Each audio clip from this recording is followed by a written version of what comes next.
പിന്നെ ഞങ്ങളുടെ കുടുംബത്തിൽ ഞങ്ങളുടെ അമ്മച്ചിയുടെ കുടുംബത്തിലുള്ള എല്ലാവരും മ്യൂസീഷ്യൻസാണ്. വലിയൊരു മ്യൂസീഷ്യനാണ് ജോയി ആലപ്പുഴ ജോയി ആലപ്പി എന്ന് പറയുന്നത്, സാക്സഫോണിസ്റ്റാണ്. പുള്ളി ഫ്ലൂട്ടും വായിക്കും. അപ്പൊ അത് കണ്ടപ്പോ നമുക്കൊരു ഇൻസ്പയർ അങ്ങനെ പിന്നെ അതിലുപരി ഒരു മെയിൻ കാര്യം എന്ന് പറയുന്നത് ക്ലാറന്റ് എന്ന് പറഞ്ഞ ഇൻസ്ട്രുമെന്റ് അന്നത്തെ കാലത്ത് നമ്മുടെ അറിവുകേടാണ്.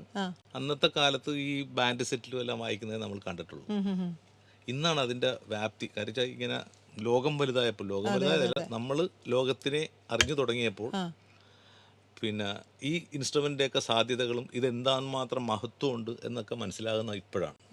അപ്പോഴത്തേക്ക് പക്ഷെ നമ്മൾ ഒരുപാട് റെക്കോർഡിങ്ങിൽ വായിച്ചിട്ടുണ്ട്. അപ്പൊ പിന്നെയാണ് ഫ്ലൂട്ടിനോടുള്ള ഒരു കാര്യം അങ്ങനെ വരാനുള്ള കാരണം അതാണ്. അതിനൊരു സാധ്യതകൾ കുറവാണ്.